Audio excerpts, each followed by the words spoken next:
Welcome to another episode of the All Pop No Culture podcast. I'm your host this week, Kevin.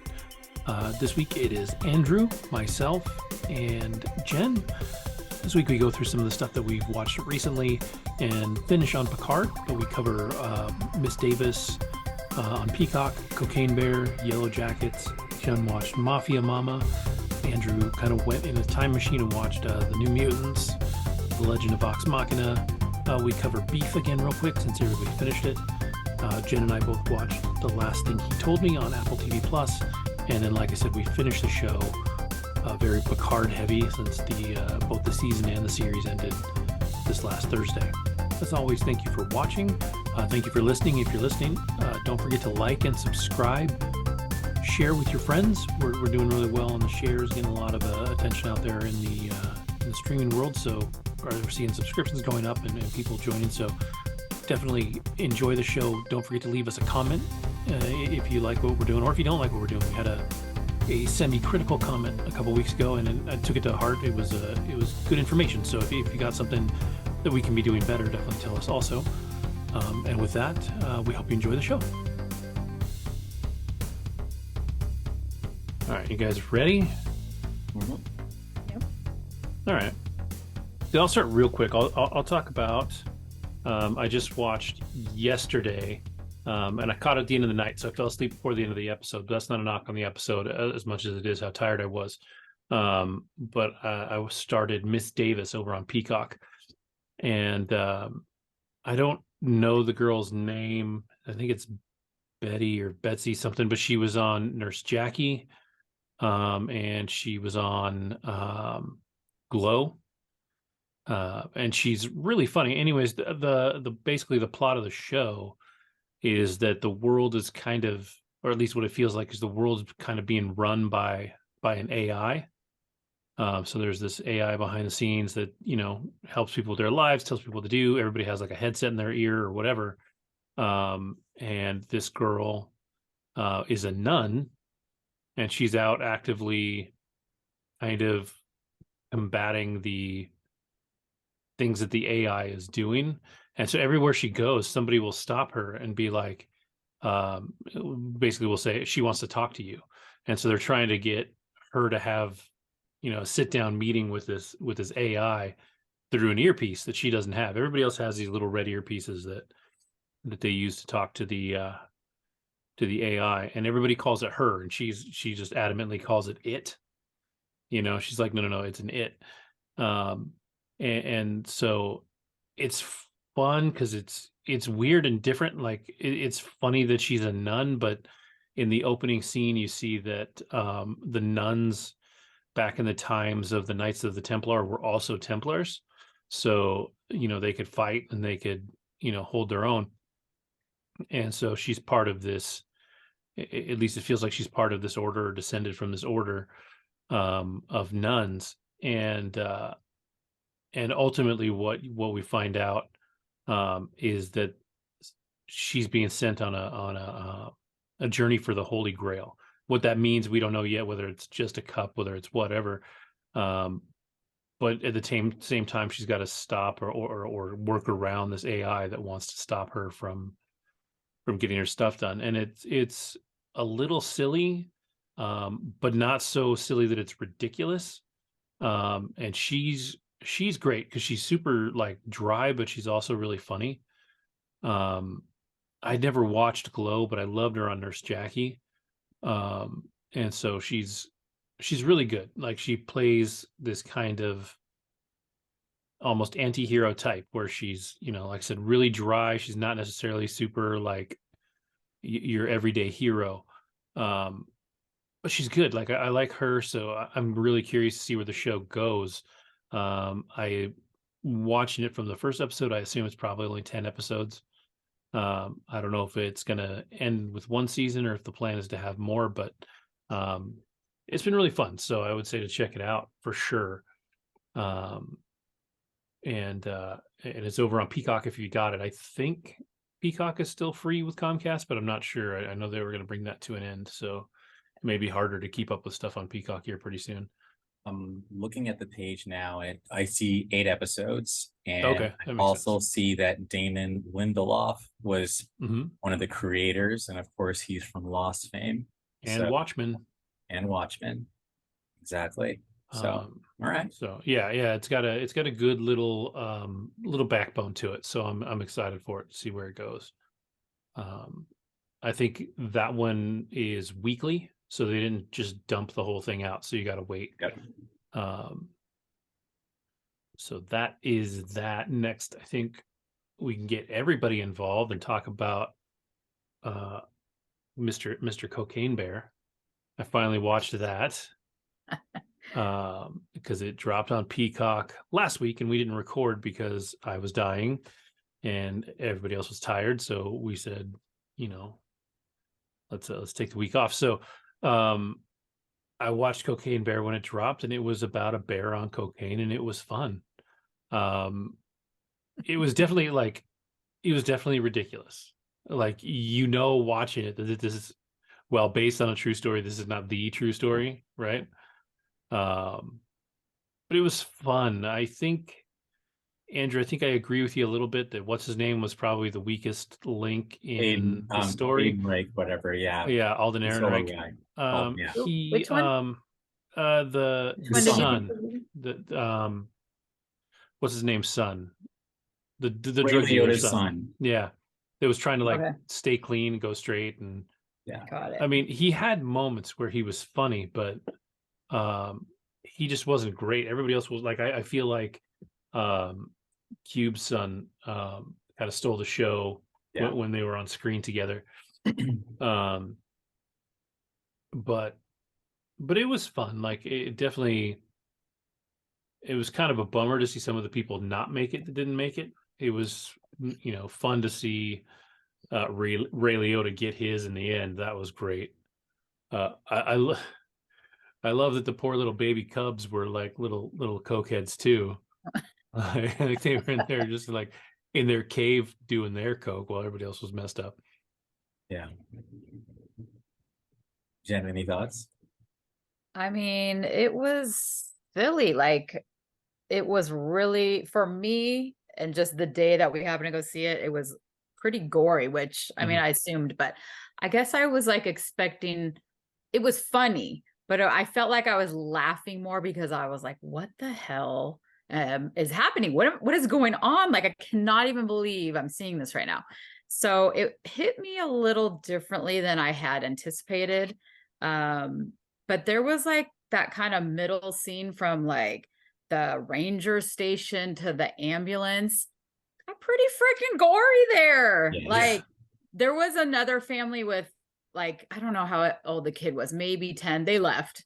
And then my daughter had kind of a look on her face. She's almost 14. And I was like, oh shit, do you want to go? And she didn't answer me for a minute. So she was thinking about it, but she ended up holding through. It calmed down after that part, but Yeah, it was really gory. I mean, you're yeah. I seeing lots of parts and tendons and bones and Yeah, ooh, I it was thought rough. about watching it with my kids, and I'm kind of glad I didn't. Like, I don't necessarily think they couldn't handle the movie itself. Like, there was nothing overly inappropriate in the movie, Right. except for The the gore. gore and the blood. So, um, and that was a lot. Like, I do kind of think maybe my youngest would be a little weird about it. Yeah, He's it got me a 12, little in the gut. um, but yeah, it's I mean, she definitely told yeah. sorry, go ahead. No, go ahead. Oh, I was gonna say she told me she thought it was the goriest movie she's seen, and she's seen a lot of stuff. So I was kind of like, really? She's the horror movie fan, right?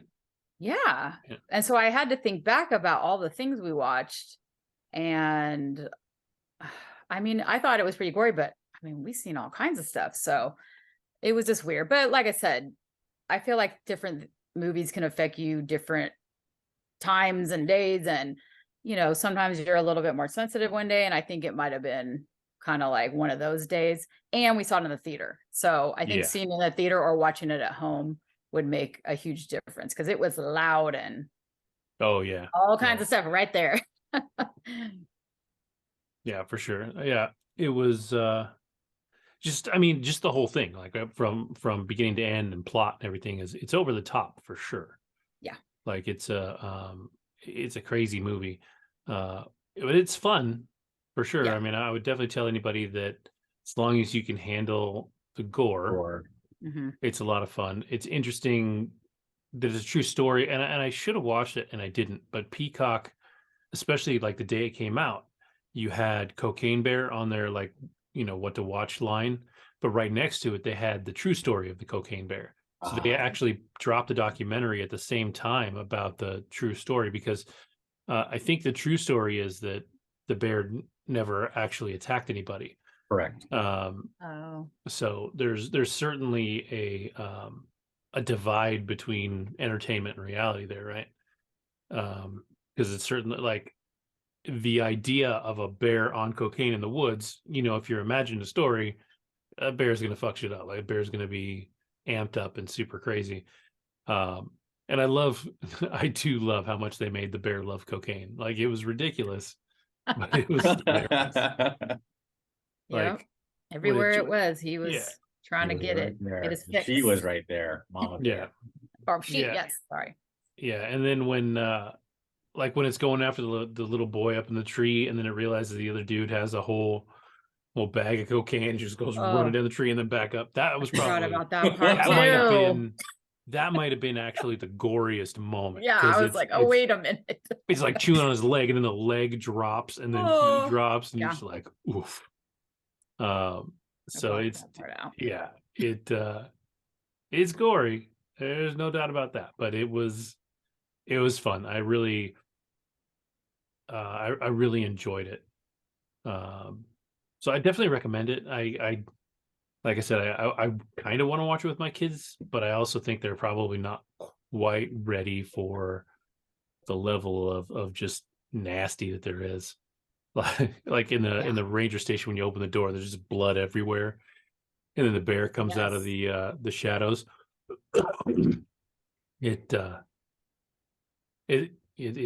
It's fun, and I think I love that it has its own kind of happy ending, in the end too.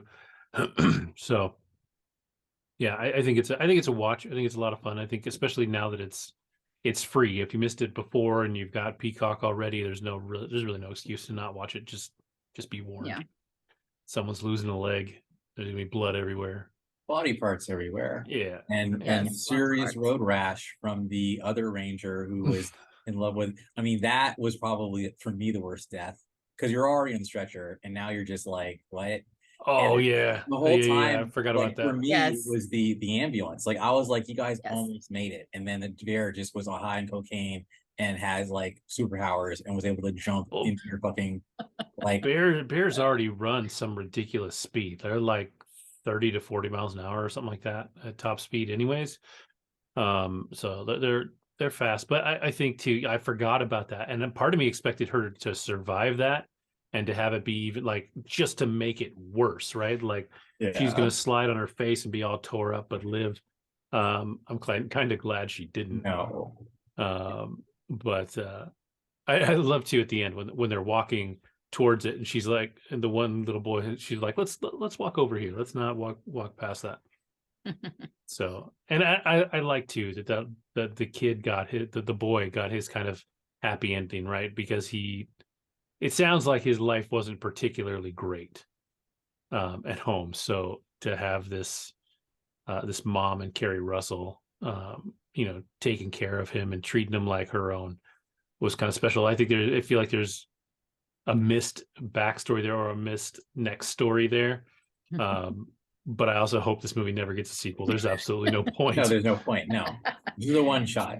Although somebody is making a cocaine shark. So like there's other films in the works because of this, but not direct sequels. And if Carrie Russell's family shows up to a shark high on cocaine, then we've totally lost it. I mean, I'd still watch it if it was free, but it'd definitely be crazy. So, all right. So moving on from crazy shit in the woods, Jen, are you caught up on YellowJackets, which is more crazy shit in the woods? I am not actually caught up on YellowJackets. How far I'm behind are trying you? to think what I've watched. I think the 5th episode is the one I just watched. I feel like I'm only on like 2. Okay. So I won't ruin anything, and I'll gloss over it for now, but it's Okay. definitely more of the crazy shit that's in season 1. Mhm. For those that don't know, YellowJackets is on Showtime. It's a show about a soccer team that crashes in the Canadian wilderness. Um, and it's just it's a trippy show because there's alternating timelines. You have the girls as teenagers in the woods, but then you have the now timeline, which is essentially they survived. Like at some point they got rescued. We don't know how. We don't know, what all they experienced, but they're back in the real world. And then we're seeing the weird kind of thing, the effect that it had on them, as adults without knowing what happened. So we're seeing in the past, we're seeing events unfold. And then in the now, they're dealing with, the stuff that was 20 years ago. Right. And it's interesting because the show definitely doesn't tell you that anything supernatural happened, but at the same time, like it leans on making you think something supernatural happened. So, you have to watch this backstory piece through the lens of these were teenagers in the worst situation they could possibly be in. So, whatever they experienced may not be the full truth, right? Like they could have been hallucinating, they could have been coping, it could have been anything. So, it's a trip in that regard. This second season definitely starts to lean just a little more into it being potentially supernatural, um, which is cool. There's a couple of really brutal scenes. If you've seen the first 2 episodes, you saw the impromptu barbecue. Yes. That was like that moment. I was like, oh fuck. Yeah. Um, so there's that. It definitely only gets a little crazier from there. Right. Okay. This season.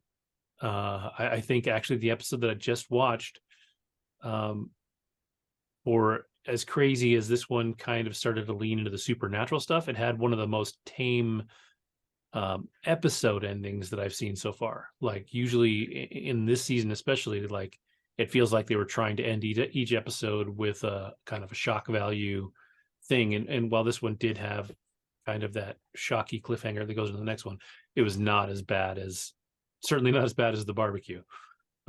So but it's good. Like if you're into horror, if you're into, something along the lines of Lost or something, where you've got a story to figure out. It's super good. It's on Showtime. The cast is great. The young cast is pretty awesome. Um, it's hard with teen actors, but they're all pretty solid.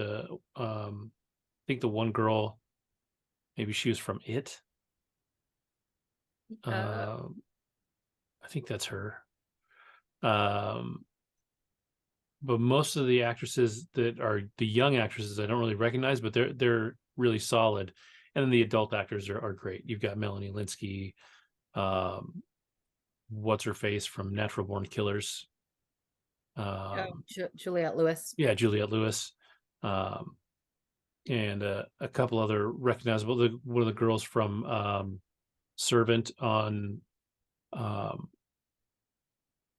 on Apple TV is she pops up at the end of season 4, and she's a perfect casting.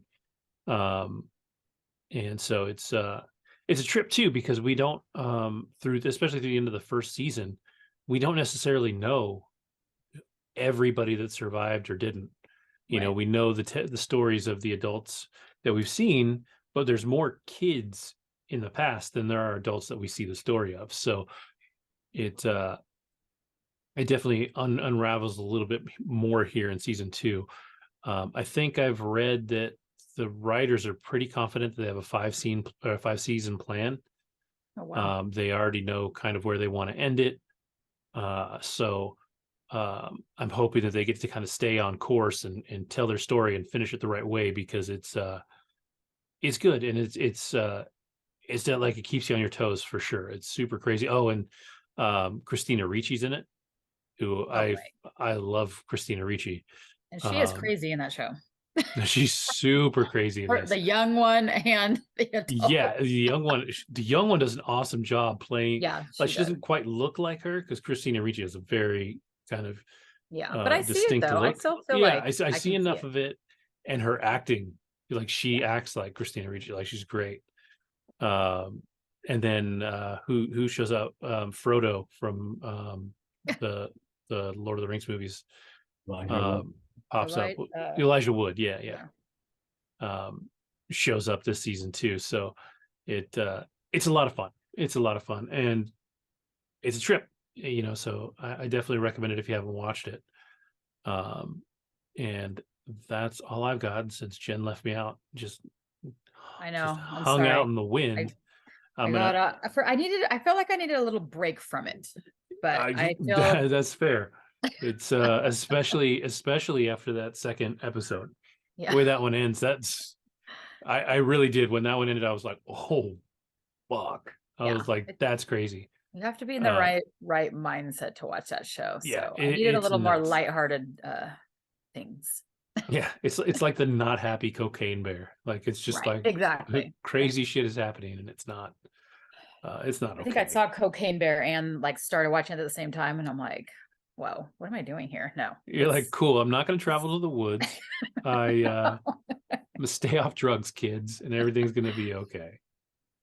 Yeah. So all right. Well, since you totally shafted me on YellowJackets, I'm sorry. I'm put you on the spot, and you can tell us about Mafia Mama with Toni Collette, right? Yes. Who I love. I love Toni Collette. Like we think we're gonna switch gears here, but I have to say, I got a little curveball with Mafia Mama because there was some gore in Mafia Mama. I mean, I went with my mom friend, and she is like not a gore person, so we got caught off guard from a little scene here, and man, she was screaming and it was horrific. So anyway, I'll get to that. But basically the story is Toni Collette is her name is Christy Balbano or something, and she is just like a mom in the US. She has a college age son and like a kind of like a loser of a husband. Well, she gets a call one day that I believe it's her great grandpa. It might have been her grandpa. I'm not sure. But anyway, he's passed away and she's in the will and she needs to come to Italy. So she's like, what the hell? Like, I don't even know this person, whatever. Anyway, she gets talked into going and she shows up and goes to the funeral. Well, it's the mafia. So the funeral starts getting shot up by I can't remember the other mafia gang's name, but by them. And so she gets swept into this world and starts getting taught about the mafia. And it's basically explained to her that her grandpa or great grandpa's last dying wish was that she become the head mafia queen, or I don't know, whatever it's called, like, Mafia Mama. And she's like, I can't do this. She's like a little ditzy in a way. She's very kind of like silly. And she planned on going to Italy thinking it was like her dream. She was going to be, drinking wine and learning to grow wine and cooking and all the Italian things. And she got into some issues with her husband. So she was going to go find an Italian man and all this stuff. Well, her plans got foiled when she got there, and they're basically telling her like what she has to do. So she gets swept into this world, and she's trying to keep up. And where the gore comes in is that the other side is trying to, do her in. And so she handles her shit. Like she's attacks this one guy. She's taking her shoe. She's beating the crap out of him. There's eyeballs, all kinds of stuff flying everywhere, parts. It's really disgusting. But so there was a couple scenes where there was fighting and gore, but the rest of it was, just about the story. So anyways, it was funny. It wasn't like an amazing must-see movie, but you definitely don't need to see it in a theater. But whatever, if you need to watch, something and you're a Toni Collette fan, it's worth a watch. It was, entertaining. All right, cool. I see Monica Bellucci was in it too, and I remember her from. Honestly, the only movie I've seen her in is The Matrix. The Matrix. That's it. But Yeah, I didn't recognize her too much. I didn't recognize a lot of people, to be honest, other than Toni Collette. She's one of the most beautiful human beings on the planet, though. That's why Monica Bellucci. Yeah, I remember. Yeah, I remember watching The Matrix and walking out, and I think the only thing I could think about after I finished that movie was how fucking gorgeous that woman was. Yeah, she's unbelievable. But yeah, you that was in the theater, you said? Yeah, I saw. I have the pass, so I kind of go see things that I probably would not normally, care to pay for to go see. So I would definitely say it's wait till it's streaming. It was entertaining. I mean, some people were just laughing their asses off in the movie. Maybe they were Italian and they were understanding it on some other level. I wasn't, but it was good. I thought it was funny and entertaining. Wait, so you said your friend started screaming or something? Well, I'm telling you, the scene got really. I mean, she was beating this guy with her high heel shoe, and the heels going in the eyeball, and the eyeball pops out, and basically. But she was, trying to get attacked. The craziest part was she was on her laptop and she was having a work meeting, and she had these this terrible boss and coworkers that were terrible misogynists, and so she gives her presentation, and then they're like, oh, okay, wait, and put her on mute, start having their own whole meeting, because that's just how they were to her, always didn't give a crap what she thought about anything. And so she's getting attacked this whole time, and they don't even notice her because that's just how they are to her.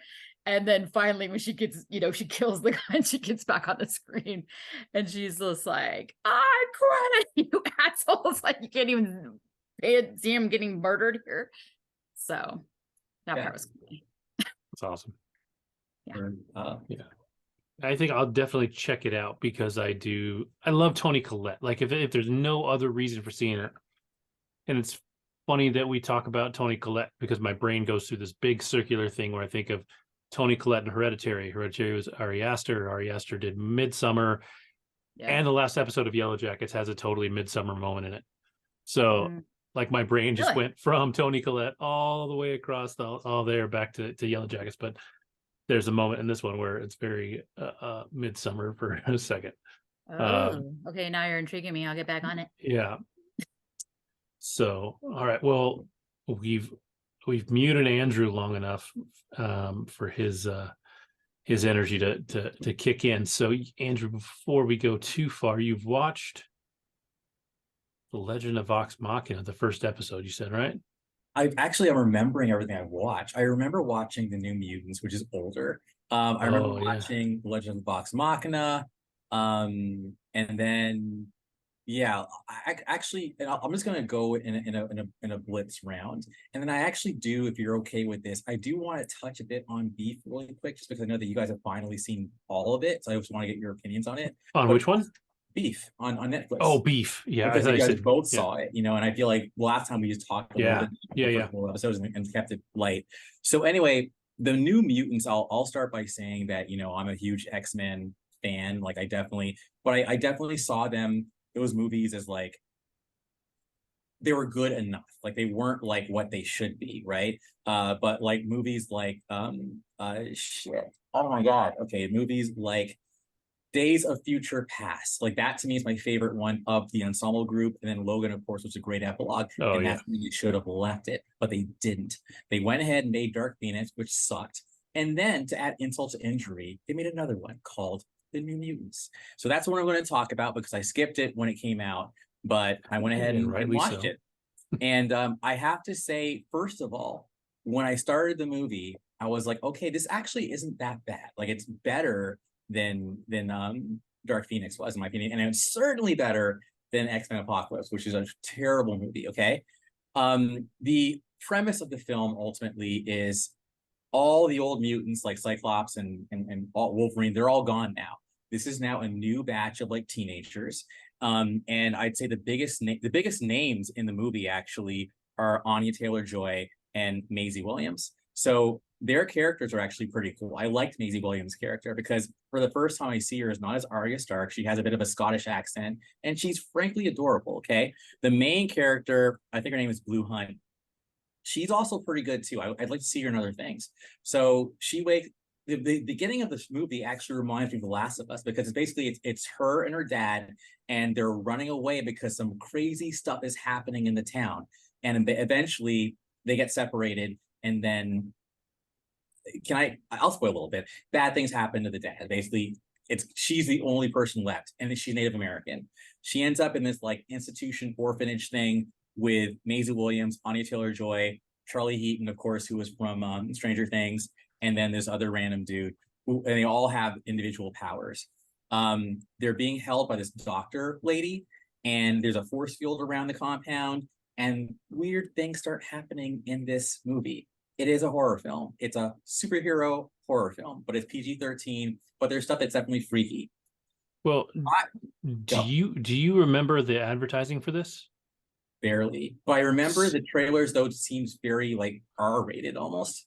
And I think it was going to be this. So this movie was hit with a bunch of production issues because it came. Number one, it came at the end of the whole Fox merger with Disney. Yeah, and then it landed in there. So it was after the X-Men movies. They were going to do it because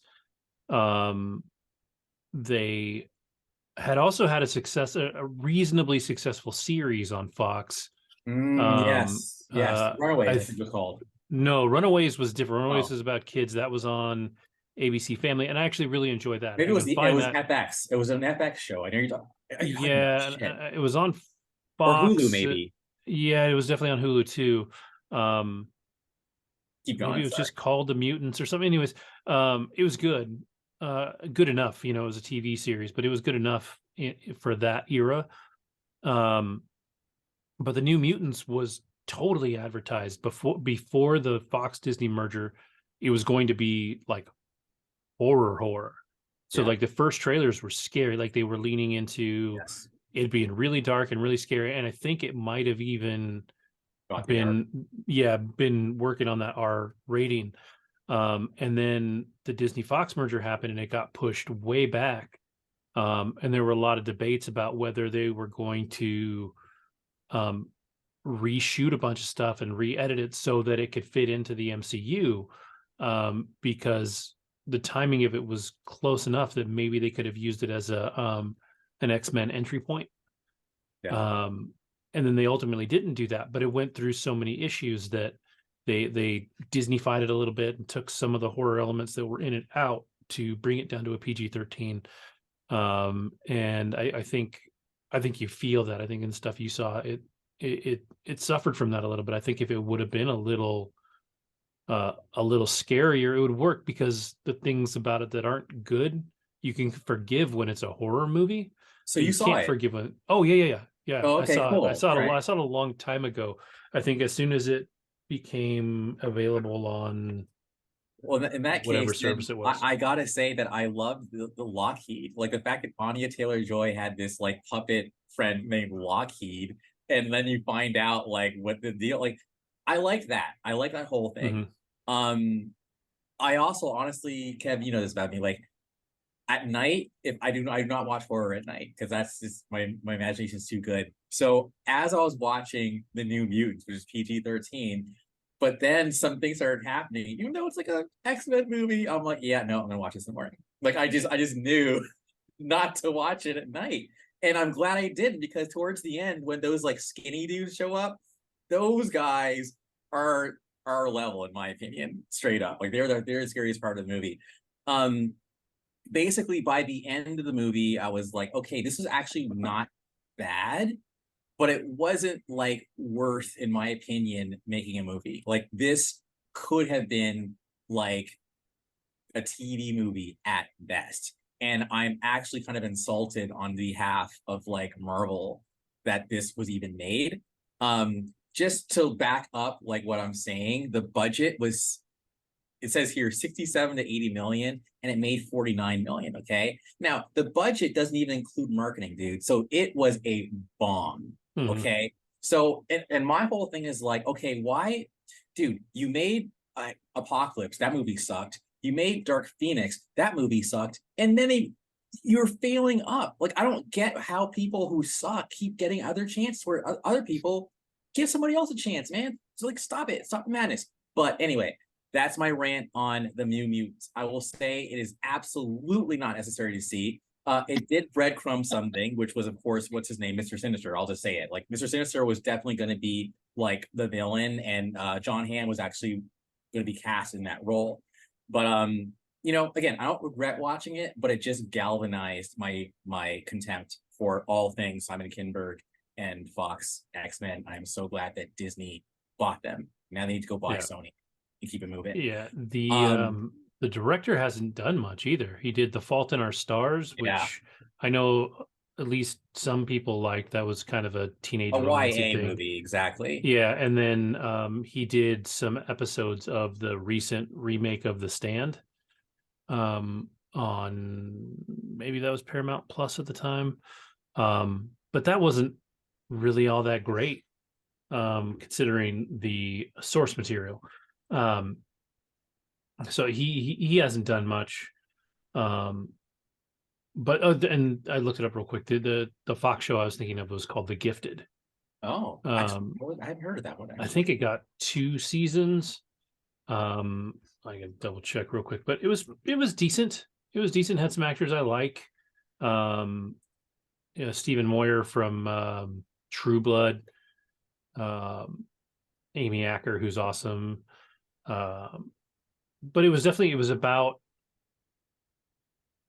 mutants in a way that it was a post X-Men world also. Like, it was almost the same universe as the New Mutants, right? Like, they knew about the X-Men, but the X-Men weren't around anymore. One of the girls is Magneto's daughter. And so you've got some of that stuff in there. But the thing about the New Mutants, the thing about The Gifted, is they did use real characters from that universe. So you know, the New Mutants is a comic series. It's been around for a long time. And I think part of the problem with it is they didn't necessarily pull from the best characters in that series. I don't remember it super well anymore. But it definitely felt like a movie that was intended to set up a lot more. It was a trilogy. They actually pitched a trilogy, and this movie bombed, so that's no trilogy. And Josh Boone, your boy, his only other thing he's done is a 2022 film called Press Play, a science fiction romantic drama. The box office was 70 grand, and wow. I said 70 grand, and and Rotten Tomatoes, 65% of their reviews were positive, with an average rating of 5.9 out of 10. So, you know, career killer. Reinvent yourself, do some other things, like maybe go to TV or something. But anyway, I'm being a dick. Now, well, and too, like, if you look at what he's directed, I know you're trying to get your name out there, obviously, because if he's only got 4 credits to his name, but you're talking about some relatively different stuff. I mean, Fault in Our Stars is YA and romancy. New Mutants could kind of be considered YA, dude, right? I think they're all YA, dude. But The Stand, like that moment where, like, when like, Maisie and the main character are lying in the grass, and they're like, "I can't believe you cared about me." Oh, yeah, for sure. It's all for sure. Bushy, romancy shit. Like, you know, that's your thing. Just go to Hallmark or something, man. Like, shit, figure it out. And I think it suffers maybe from that Shazam thing too, where maybe it just didn't quite know what it was. Yes. You know, if it's going to be, and part of that too is the whole problem with the merger, right? Like, it was going to be horror, and then it became a little more YA and Disney friendly.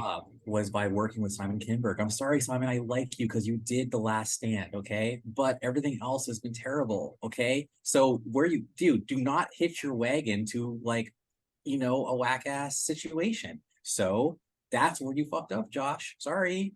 Like, yeah. You know, yeah. So moving right along, if you don't mind, I'm going to talk about The Legend of Vox Machina. Okay, so this is like an animated, very not like this is not for the children at all. No, like, I made that mistake. Oh, you made that mistake. I started that first episode with my kids, and I was like, we will not watch this right now. No, it's and it gets to the point quickly, like within the oh first yeah minutes. yeah super racy. Yeah. But what I thought was cool right away is that like I went in knowing nothing, right?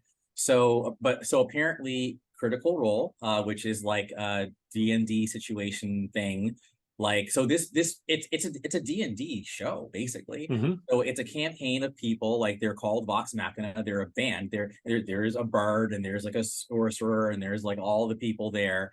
And what I saw was a redhead in green with little horns. And I'm like, that's fucking Doric, you know? And then sure enough, yeah, the act Sophia Lillis, I think her Sophie Lillis, Mm-hmm. she based her character on the character from this anime, or yeah, this Vox Machina show. My honest opinion is I get the appeal. I do, but it was just a little too silly. Now they curse up a storm. There's sex. But it's also ultra violent, okay? And it's not very deep though. So it's a weird combination. Like if you're going to be ultra violent and have sex, then have depth, right? So Castlevania, that has sex and violence, but it actually is deep, right? This is like another animated thing on Netflix. This one is light. It's like it is like deep. It's like the D&D movie, but it's sex and it's like violence. And a D&D movie didn't have either. So that to me fits. Whereas this, it's just like, I'm just wasting my time here, in my opinion, you know, but I get why some people would like it. So there's probably going to be a second season. I think the second season is going to be a different campaign, if I'm not mistaken. I could be wrong, but 3 seasons actually. So it has an audience. Yeah, Critical Role is arguably the biggest D&D like podcast out there. Like if you go to sit down and watch an episode of Critical Role, it's like 3 hours long. Yeah. And they play for a long time. Like their campaigns are super long. But the appeal of it, and one of the reasons that it took off so much, is that everybody in it at least is a big deal. They're not just kind of voice actor, like they're big deals. Matt Mercer, the guy we talked about, he's from the English translation of Attack on Titan. He's done tons of other stuff, like a ridiculous amount of other stuff, but he's the DM. You've got Laura Bailey, who has done a ton of voice work. Her husband is on the show. I forget his name. Somehow I'm totally blanking on her name. Liam but O'Brien? What's that? Liam O'Brien or Sam Riegel or Travis Willingham? Travis Willingham. Travis Willingham is Laura Bailey. Liam O'Brien is a big deal. Obviously, Ashley Johnson's a big deal. And yeah, I mean, they're all just at the top of their game, and they're very popular in a smaller circle, right? Like not people aren't walking down the street talking about Matt Mercer, but if you're nerdy enough, you know who Matt Mercer. If you're nerdy enough, you know who these people are. And then you take this nerdy thing they're doing, which is Dungeons and Dragons, which is also kind of niche, but they've been part of that movement that blew it up a little bit. Critical Role has been around for a few years now, and it's incredibly popular. So, but speaking of that, side note, Laura Bailey, Ashley Johnson, Troy Baker, who actually is not on Critical Role, and then a guy named Austin Wintory, who's a composer for video games. They have a Kickstarter for a musical group called something of the gods. But anyways, they're putting together this little band and doing some music. You could find Ashley Johnson and Laura Bailey singing together out there on the internet right now. And then a side note to the side note, The Last of Us Part 2 had a really cool mini extra, like 5-song soundtrack, which was just Troy Baker and Ashley Johnson singing songs that were either in the game or inspired by the game. And there's some really neat covers on there of them singing essentially as their characters singing these songs. That's really cool. That's all I've got on that. I interrupted your. Yeah, no. So that's basically it. And the only other things I watched, totally random, old school shit, is but I watched Starship Troopers again. As a matter of fact, I bought it. So if anyone has not seen that movie, it's violent, there's gore, but it's also got some like interesting, like I would say political statements. Now it's a satire of fascism. It's a satire. But at the same time, like because of my Fedra leanings, I say that tongue in cheek. But sometimes, like some of the things they say, I'm like, yeah, we could use more of that, like. So anyway, that was my kind of like breadcrumb into Starship Troopers. It is a totally '90s film. I'm trying to remember her name, but she dated, or maybe she was even married to Charlie Sheen. Yeah, she was in that movie Wild Things. Oh my god, I can picture her face right now, and I cannot remember her name either. Denise Richards. Yes, Denise Richards. Looking at her, like she was literally like boom, like she was like that movie like put her on the map. I think actually, but her best movie is the one where she's the beauty queen. I haven't seen that one. Oh fuck! Keep talking. I gotta look it up because it is actually a fucking amazing movie. All right. Well, in that case, then so it means a lot. So obviously, like if I like something and you actually watch that shit, like it means a lot to me. So if anyone's watching right now and has not seen Starship Troopers, see it. Let me know what you think. Casper Van Dien, who's like the main guy, I actually see him as like a could have been. Like had they made Captain America or like X-Men back then, I could totally see him playing Cyclops or Cap, because he's I don't know what happened to the dude, but he was like that dude in that movie. And then of course Dez, who it's kind of like a weird love triangle thing. It's just so fucking good. It's think of it as like high school angst, but then it's like in the fucking army, but it's like space. Okay, anyway, so the premise of this movie, I was gonna like talk about it quickly. I got excited. So the premise of the movie is it's the future, and there's these bugs, right? And they live on this planet called Klendathu, okay? And these bugs hurl these giant asteroids from Klendathu to Earth. And when these asteroids hit Earth, it's like a nuke, okay? So the nuke hits Earth, and like these high school people, Neil Patrick Harris is in this movie, okay? So Doogie Howser's in it, okay? So Doogie Howser, Casper Van Dien, and Denise Richards are homies, they're friends. The war starts, and basically Denise goes off into the elite. She's the Air Force or like the Space Force. Casper is like a grunt, so he's like on the mobile infantry. He's like the lowest one.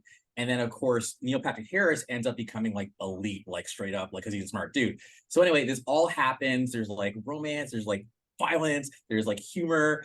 It's just a great movie. Again, it's a satire again of fascism, but it's a classic, and everyone who's seen it knows why I'm so giddy. So anyway, it's stupid, but it's great. All right, moving right along. Well, real quick, you're right. That's what put her on the map. She's done a bunch of. She actually, if you look at IMDb, she works pretty fucking hard. Like she does a lot, even though you don't see her anywhere. She's always working on something. Her IMDb page is crazy. But yes, Starship Troopers really put her on the map. She hadn't done much. I don't know if you remember, but like a couple of months ago, I talked about a movie called Tammy and the T-Rex, which came out 3 years before Starship Troopers. Is absolutely terrible garbage film that nobody should watch. With her and who's the guy from Fast and the Furious that died? Oh yeah, I know you're talking about. But anyways, Paul Walker. Yeah, they're both terrible in it. The whole movie is god awful, hilarious to watch, but it is absolutely terrible. But Starship Troopers put her on the map. The next year, she did Wild Things. Yeah, and then 2 years after that, she did a movie called Drop Dead Gorgeous. And if you haven't seen that movie is fucking hilarious. Like she's like the villain of the movie, but it's about like a small town beauty pageant. And it is hilarious. Like I think Kirsten Dunst is the kind of hero of the story. Mm-hmm. But it's so funny. It's like, it's almost got that feel of like some of the Eugene Levy type films that were out there around the time. So like Waiting for Guffman or Best in Show or something like that. Like it's silly in that regard. Those other films are smarter because they're improv. A lot of comedy in those are improv, so it's better in that regard. But this is Drop Dead Gorgeous is actually hilarious. Like it is a fun movie to watch if you're down for a comedy. It's a lot of Now, fun. before I get your thoughts on Ali Wong and Stephen Yeun in Beef, I just want to do one more sales pitch for Starship Troopers, and that is from a casting perspective. You've also got Patrick Muldoon. I don't know if whatever happened to that dude, but I guess I he know was that a name, yeah. dude back in the 90s. Michael Ironside, who is a sci-fi legend. Yes. Rue McClanahan from the Golden Girls actually plays a teacher in this movie, and she's actually like when they're dissecting the bugs, like in high school, like she's actually talking about like she's spouting this like Fedra shit, you know, in the classroom. It's fucking what's her name again? Blanche. Not is it Blanche? Is her name Blanche? Yes, she was Blanche. It's Blanche, you know. So and then of course, and then Dina Meyer, who plays like, you know, the other person who's all totally into Casper, like basically the foil to Denise Richards, but she's great. So anyway, Jake Busey, and then Clancy Brown's just like sergeant, a lot of people. And every time like someone gets like injured, he's like medic. Like it's just the way he says that medic really quick. It's just it's hilarious. So yeah, please see it. Okay, so Beef. All right, so it ended. And I think it ended the way it should have. I know when I'd asked you, Kevin, you know, how you thought it was going to end, and you said it's either they're going to get together, which would be like totally predictable, or it's going to be a complete shit show. And like you were right when you said that. In my head, I'm like, dude, like he's actually like, when I write my own fucking shit, I'm writing it by Kevin because he knows story. But it's like they did it. It was a shit show, but it was also beautiful. And towards the end, when they're literally just like their minds are merging as one because they're fucking like high on their poison. Like I thought it was beautiful, and it was just like, and that even that song "Mayonnaise" by Smashing Pumpkins, I was like, man, this movie gets me. So not a movie show. Anyway, so I loved it. That's why I kept raving about it to the point where I think it got annoying. It does suck that this Danny Cho dude kind of like ruined. He definitely sullied the damn thing. I think it's kind of gone away now, thank God. But it's like still. But you just came back out because the show creators put out their statement, kind of backing him a little bit, saying that, well, sort of. I mean, they had to do the political thing, right? Like they've got to stand by their man, and they're saying, like, look, it was 10 years ago. He's put in the work since then. There's kind of the same thing that they did with Gunn, right? Where he said some shit that he shouldn't have said. This was probably more offensive than way more offensive than what Gunn said. But they're like, yeah, you know, he knows he made a mistake. He saw somebody, he was in therapy, like he talked about, he's done the work. So they backed him a little bit. Whether it's true or not, it's kind of hard to say. But definitely they're backing him a little bit. And I hope that what they're saying is true, because what he said was awful. Like that should, you know, in most cases be a career ender. But if he really did improve himself from that and get better, then you kind of got to back somebody that's going to make themselves a better person, as long as it was a lie for whatever reason, right? Like if there's any truth in it, then he needs to be in jail. Like that's all that comes down to, right? Like but yeah.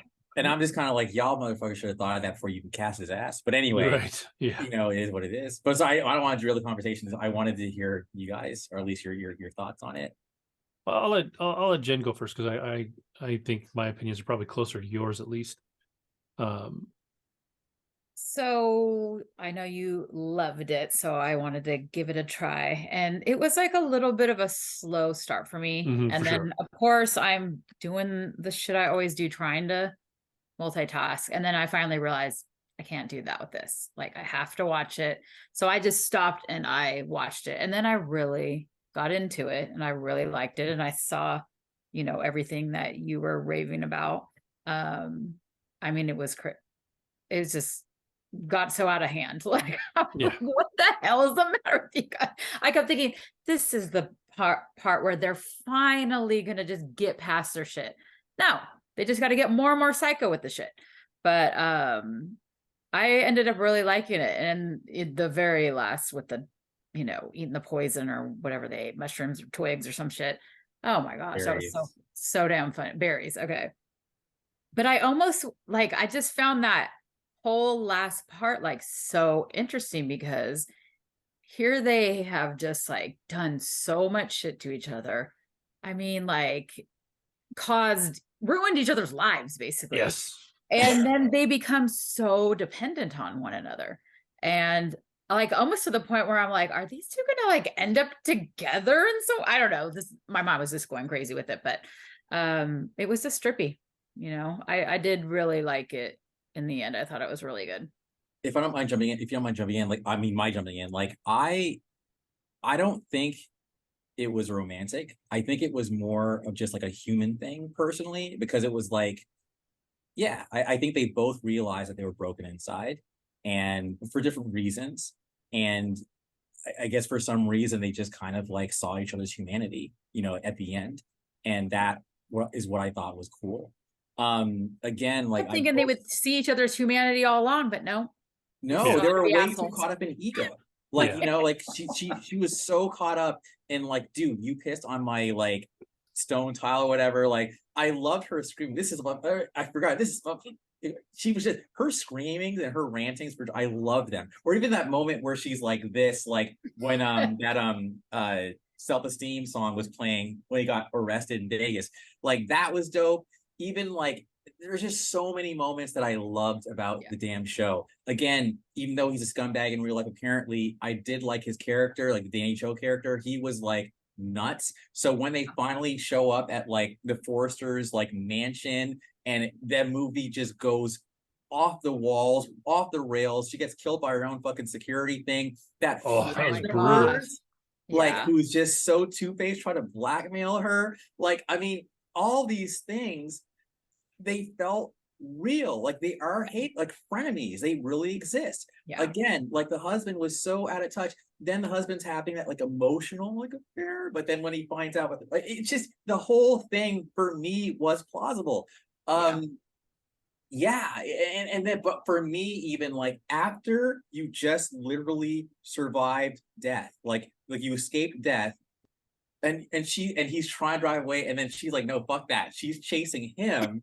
I'm whoa, dude, wow. And then she has a gun, and she was gonna kill him, and then I almost feel if she would have, I feel he could have moved past it.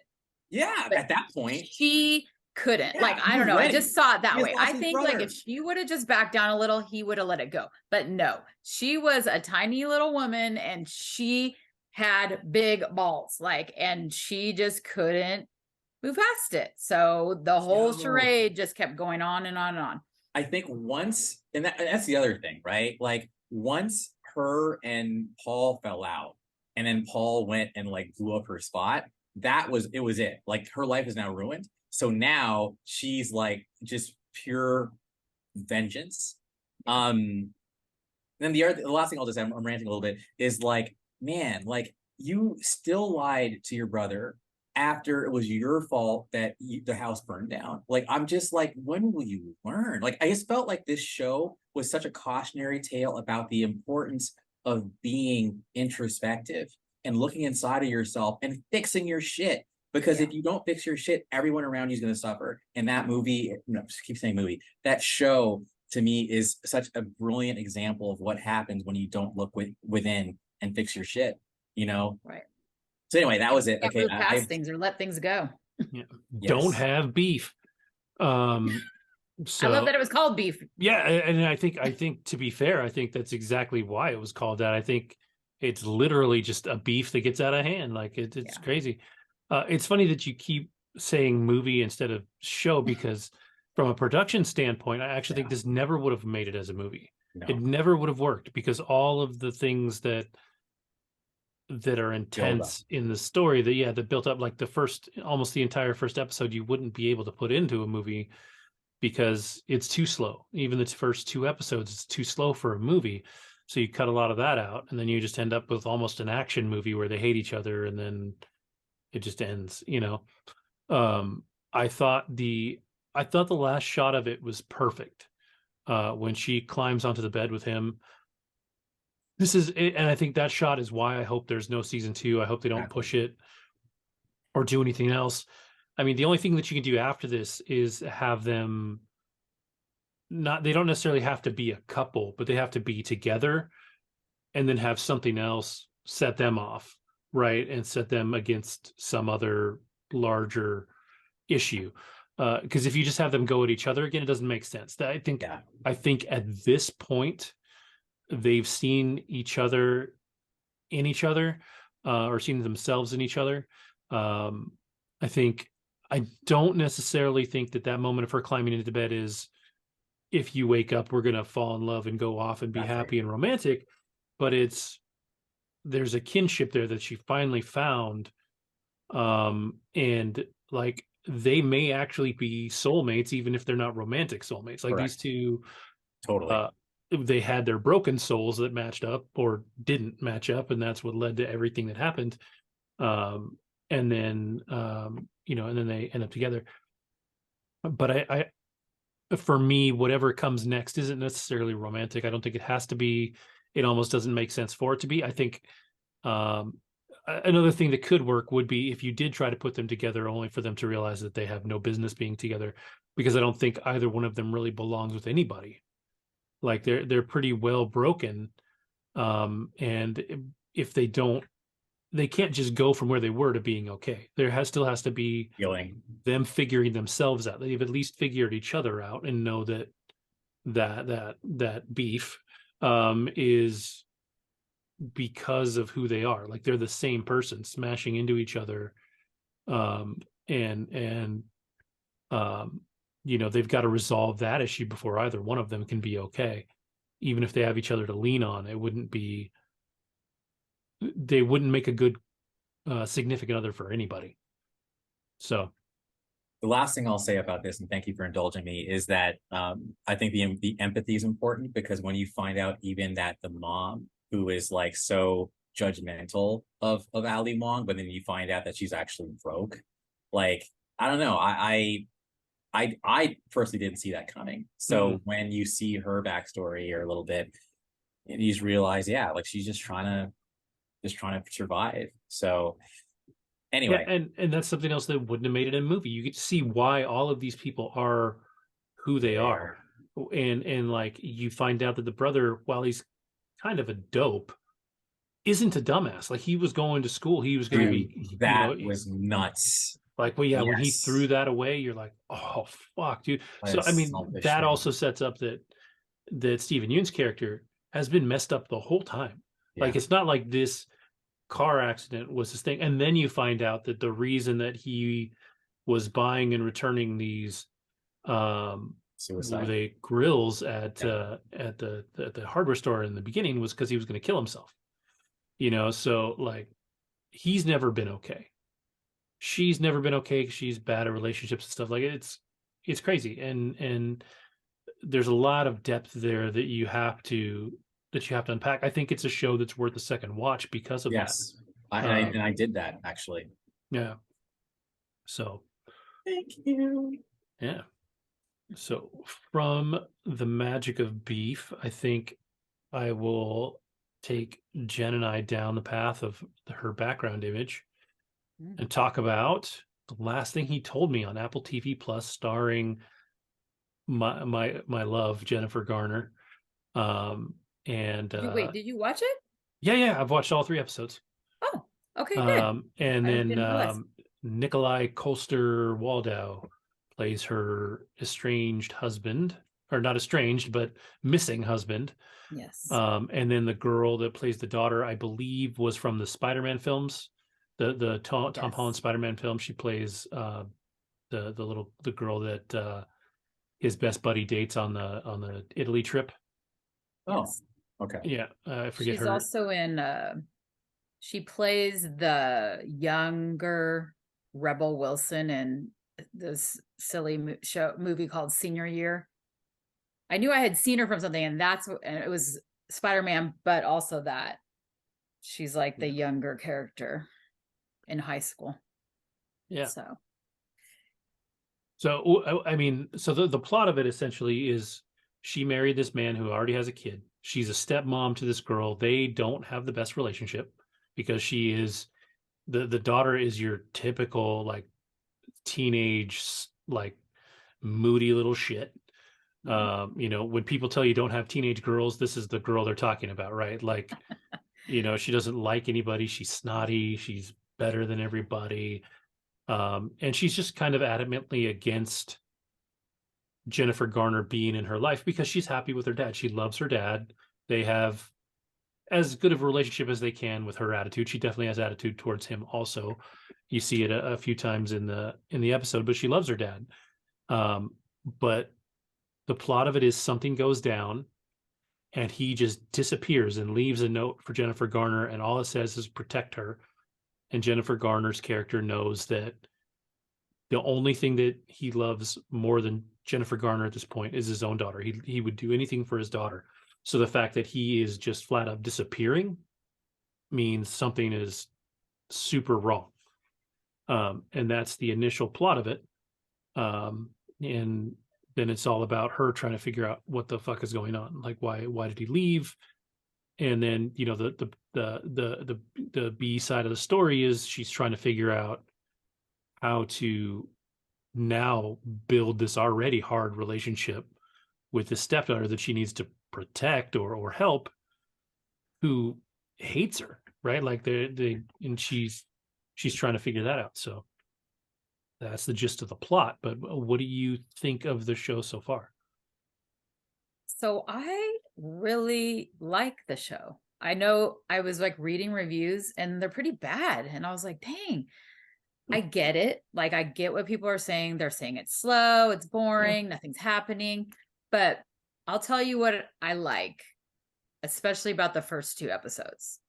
So it is slow. And it's like you're not getting a lot of information, even into the 3rd. But for some reason, like, this show captivates me because I love watching things shot in San Francisco. It's, you know, close to home for me. And I don't know, I just think it's beautiful. Like, they live in Sausalito, they live on this floating house. So even when things are kind of slow in between things, there's like, to me, there's so much to look at. And they live in this really cool house. There's just so much that intrigues me, like visually watching, you know, and I'm still intrigued by the story as well. But I am ready for something to kind of like happen and get to know what is going on. I definitely am ready. I think something like that needs to happen soon, or they're gonna probably lose a lot of people. Yeah, but I really like it. Yeah, I think you need that bad guy to show up. Like, yes, whatever it is that is driving this needs to unravel at this point a little bit. Right. We don't need to know everything, but we need to know enough. Yes, something bigger needs to happen at this point. And like, you know, the thing that she hid under the bed, like, I literally want to just bang my head up against a wall. Like, why? Like, put that shit somewhere. Like, don't leave it under the bed, especially when you go out of town. Exactly. Like, I don't want to give it away, but I'm just like, come on. Like, you have like things that are going to be incriminating to your husband. Like, help a guy out if you're trying to protect him still. Yeah. And help yourself out. That's not going to look good if, you know, you're getting evidence found in your house. So yeah, and like I don't know if they explained who he is, but it seems like it's maybe her ex-husband or ex-boyfriend. Yeah, the lawyer guy. Yeah, I'm not clear on who he is either. But he cares about her. You know, it seems like they had a relationship that didn't work. Yes. You know, based on like, I don't give a crap call. About your husband. You know, he said that in the last one. Yeah. But he obviously cares for her. But I like it. I think okay, good. I'm okay with a slow burn show. It doesn't bother me, especially after just watching Beef, right? Like, you need these things to marinate and unravel and unwind. And I think maybe we're living in a world where people want instant gratification. You know, we want something, but I think if this was that show, they maybe would have just dropped it all at once, right? Like, giving you a week in between lets you take that long kind of slowish episode and things that happen, lets you think about them. And then when you come back to it, you know, then you're building on what you thought about in between, because it's a mystery that works. Yes. But I'm with you. I think we need an answer to something in the next episode. Yeah, just to kind of pique our curiosity and keep us intrigued enough. I do actually, I really like the work as an actress that the teenager is doing. Yeah. Like she's super unlikable. Like half the time she's on the screen, I want to punch her in her little face, but like she's really good, and you don't necessarily have to agree with why she's not down with Jennifer Garner, but you understand why she's not down with Jennifer Garner, right? Like, yeah, you know, and she's a little shit. I mean, you definitely get into just her being a nasty teenage girl in the third episode when they're at the movie theater. Yeah. And like she's just a little shit. And you're just like, I would like to slap that little girl very much right across her little face. But it's good.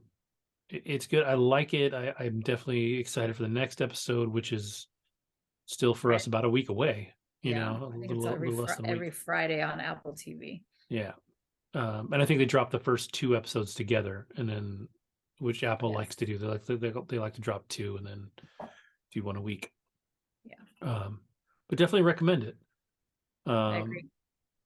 And so jumping from the last thing he told me, which has a small part by one Mr. Todd Stashwick, who is the boss of Nikolai Coster-Waldau.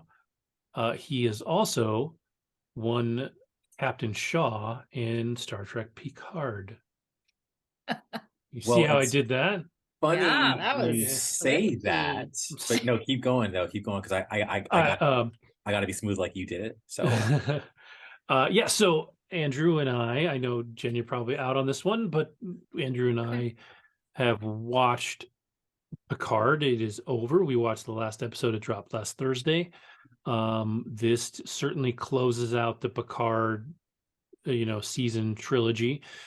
By far the best season of the show. By far. But Andrew and I, before this season started, attended New York City Comic-Con and saw a panel with all of the crew, which was great for me because it was the first time that Andrew has seen these people live. I've seen them live many times.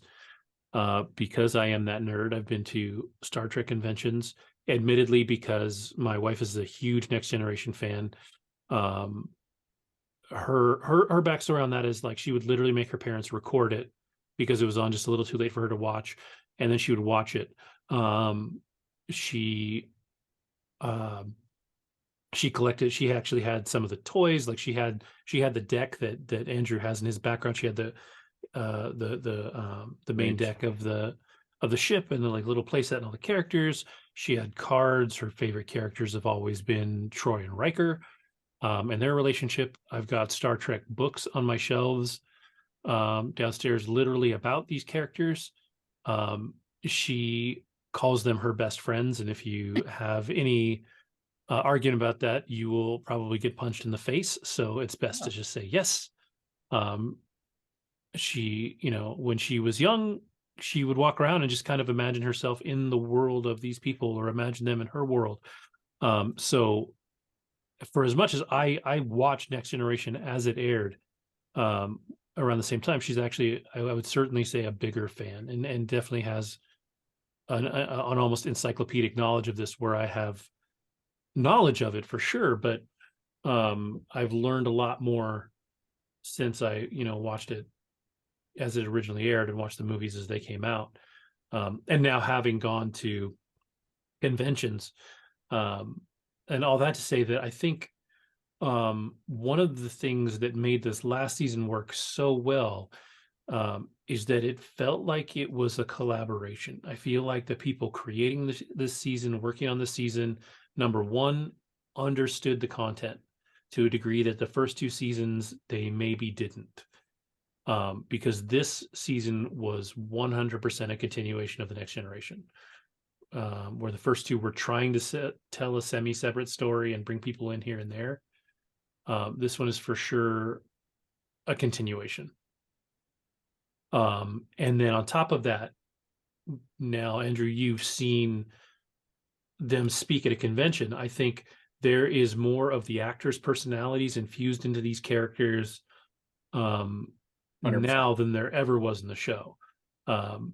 Certainly, Troy had more more of that Marina Sirtis energy to her that she didn't have before. And what makes me laugh is that I don't think anybody that has ever strictly watched Next Generation and never seen her out of context, because you finally seen her as the human being that is Marina Sirtis. She is wildly different than that character.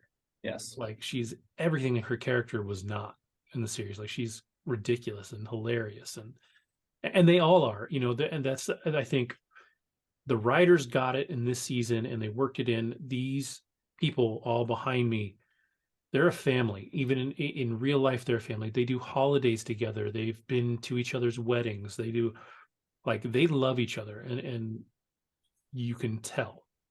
And if you don't take advantage of that as a creator, I think you're blowing your own chances. So I have spouted off enough. What did you think of the season, and then of obviously the finale? All right. So you gave a little bit of like a preface or even a disclaimer about, you know, giving props again to your better half about their fandom of the show. And I will also say that, you know, I feel somewhat bandwagony in that, like, I was a Captain Kirk original series person, not a Next Generation person. So I didn't fall in love with Picard and these guys until the First Contact film. So that was like 96, because that was when Picard actually pulls, like, he's has a gun and he's like, yeah, he turns into a badass, he's yelling and shit, and then the Borg show up, and the Borg are these like aliens that like take over you, and they're crazy and they're very hard to kill. Anyway, loved it. This season was like, it literally, it's almost like the production values went higher. It took music from First Contact, that movie I told you about that converted me.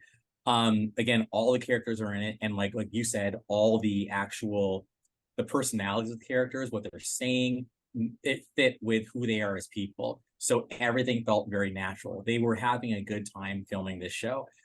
I think that you can never have enough like good emotions, good vibes, good warmth, good positivity in the world. So when you have both their panel appearance as well as their appearance on this show really like coming together, it's an amazing feeling. Picard has always been an introvert, you know, but you actually see him become a father. Like, he's always been kind of detached and cold, but wise and warm. You know, him and Crusher weren't going to work, but they worked as parents, and you see that in the show. Data, like Brent Spiner, is definitely like amazing. He's a very multifaceted personality, and you get to see that in all the permutations of Data and lore and the new version that he becomes. Geordi, LeVar Burton, has always been kind of like, I'll just say it, neutered. I think that he's always been kind of like, he has more swagger and more just gravitas than I think the roles had ever allowed him to do. And this time around, he actually is like that dude. I mean, he restored the damn ship. This show was, I think, a celebration of all of the legacy of the show, even down to the way it ended. I cannot believe that after it was over and they're at the bar on the holodeck and they're having drinks and they're like, we got to go home, we got to go on this vacation, whatever. The next thing that happens is they're playing cards, just like the end of the series. Yeah. And then the show, as the credits are rolling, it's just looking down on them, you know, playing cards, and you can still hear them talking. So it might mean they were actually really playing cards. Like, it was just so damn good. And part of me is feeling guilty because here I am ranting and raving, and Jen's like, what the fuck are they talking about? But I'm just trying to, like, you know, add some kind of emotion to this, man. And then the people who do watch the show are gonna be like, Andrew, you haven't said anything about Vadic. You haven't said anything about the Borg Queen. You haven't said anything about, I mean, okay, first of all, okay, I'm just ranting now. So when the Enterprise is like flying, like the D, and then like Crusher like handles those lasers and like just works them, and they're all looking at her like, dude, like, where'd you learn to do that? She's like, hey man, like, shit, like, but it was a great moment when the Enterprise shows up like overhead and they get beamed up. That was a great moment because I was fully ready for Picard to die. Okay, because first of all, Patrick Stewart is a legend, and I'm going to cry my eyes out when he dies, straight up. Okay, because I cried my eyes out when Stan Lee died, and Patrick Stewart is one of those people. Anyway, it's like he was ready. He plugged into the system to save his son. That hug in like almost like that little nether region, whatever, was just so emotional and so so when like like and even Riker is like, yo, I'm not leaving him behind. He's saying goodbye to like Troy, and dude, people call it fan service, but it was like Terry Matalas. Okay, Simon Kinberg, I talked shit about you earlier, okay? But I'm a fair person. Terry Matalas, dude, you were the fucking man. You are our age. Like, you were born in 75, okay? You were a fan of the show. You worked your way up as a writer. You worked on Enterprise and you worked on Voyager. Then you worked on other TV shows, and then the dream happened, and you even showed your fandom on the stage at Comic-Con. You are actually the showrunner. It's because of you. You wrote the damn show. You're the boss of the show. And you said, I'm going to generate TNG or Picard season 3 the right way. So you did it as a fan, but you also did it being true to the people that you've looked up to. So I want to give you a shout out, Terry. Like, you really made this happen. You did season 2 too, but you had to kind of like course correct what happened with season 1. But season 3 was just chef's kiss. Now, I'm sad about Laris. Laris is I keep saying hot, but fuck it, hot Romulan that was... She's gorgeous, to be fair. She's gorgeous, okay? And so that was beautiful how in season 2, like, she liked him, and he's like, oh, yeah, I'm too caught up in my own shit. And then by the end of the damn season, he finally realizes why, like, I need to be with her, okay? Then season 3, it's like, do, or you're getting called away, and she's like, you gotta go. He's like, okay, I guess I gotta go. He ain't coming back. He's done. Like, I don't know. It's like, what happened with Laris, dude? She's back waiting for you in the vineyard. But so much happened in this show, you almost forgot she even happened. I'm sad Vadic died. Okay, I'm talking for like 10 minutes. I loved the show. For me, this show was like, obviously it's a great story. I wish almost that there had been one more episode. I feel like the last episode was a little rushed. Like dude, another person said that actually to me. They said it felt rushed. Interesting. It's just, it was a very quick resolution to a big issue, right? Like, I don't know what you would have done to make it better. Maybe just another half an hour would have been enough. Because it did feel like it was just a quick resolution to a major problem, right? But I think what this show was also about, and you can call it fan service, but there were so many moments that worked. Like, I think I said it, like, obviously for me, The Last of Us is my favorite series of the year. The third episode is one of the best episodes of television I've ever seen. But that moment in episode 9 of Picard, when they fucking pull up to the station, it opens up and the Enterprise D powers on, and then they're on the deck and all that, like that whole, that was my moment of 2023. Like, when that hit, like, that was like the endorphin rush, like the whole flood of emotions. Like, it was incredible. And I don't think anybody that's not a fan, even if you enjoyed the show, would quite get the impact of that, like, to the degree that somebody that's watched it all has. But like, that was just amazing. I was like, it doesn't matter what they do in the finale, because that moment was so incredible. But then on top of that, like I said, when they started infusing the actual people into their characters, the actors into their characters, there was some fantastic moments. Like early in the season, when Riker calls Troy for the first time and she's on, she gives him shit.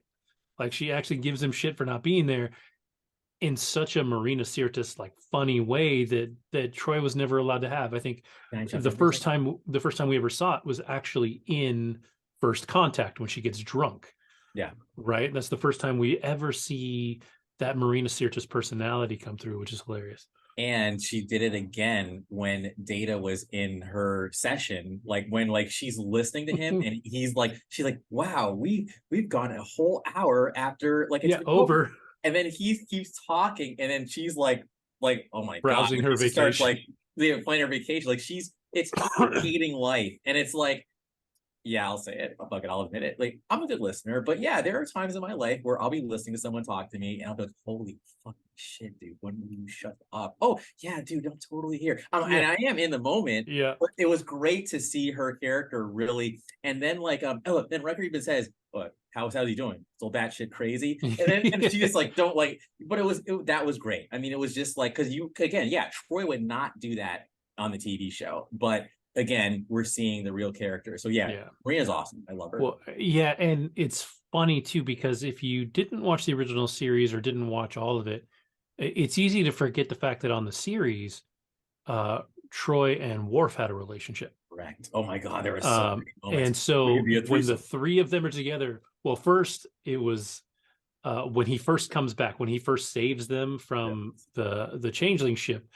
they have a moment. He's like, blah blah blah, like I've missed you so much, and blah blah blah, and he says something, and Riker's like, "What the fuck?" And then I love that Troy looks at him. She's like, "Shh." She's like, let him fit," like fucking hilarious. But then then on the bridge, and Riker actually says, "Are you even listening? Like, do you even hear yourself?" Yeah, he's like, "I'll make it a threesome." Riker is like, dude. Fucking hilarious. So like there's some amazing moments. I think like I said, the finale was maybe a little rushed because I think it was resolved too fast. Another inside thing that most people wouldn't know if you hadn't seen these people live, but the only person to destroy the Enterprise twice is Troy. She crashed it in Generations, and she like loosed the saucer and crashed it. And so at one of the conventions we were at, she was on stage with Michael Dorn, and they're talking about getting the script for the next movie. And she's talking about how, of course, they let a woman drive the Enterprise and she crashes it into a planet, right? Like she's like, of course. So she's reading the next script and she's like, oh, this script's great. And she's talking to Dorn, and Michael Dorn's like, he's like, why don't you call me back when you finish reading the script? So she goes and reads the script and she fucking crashes it again. So like she's been allowed to drive it twice, and twice she's crashed the Enterprise. So she's, we all know Rick Berman was a little bit. I'm calling out all these fucking showrunners. Rick Berman had not aged well, because he was the one who made 7 of 9 wear that tight ass bodysuit. Yeah. So yeah. And so the gag was that she was super pissed that she again crashed the ship, right? And so she's held on to that. So it was I don't even know if it was an intentional nod or what, but it was nice to see her in the last episode. I know where they are. She takes control of the ship. She flies it to them.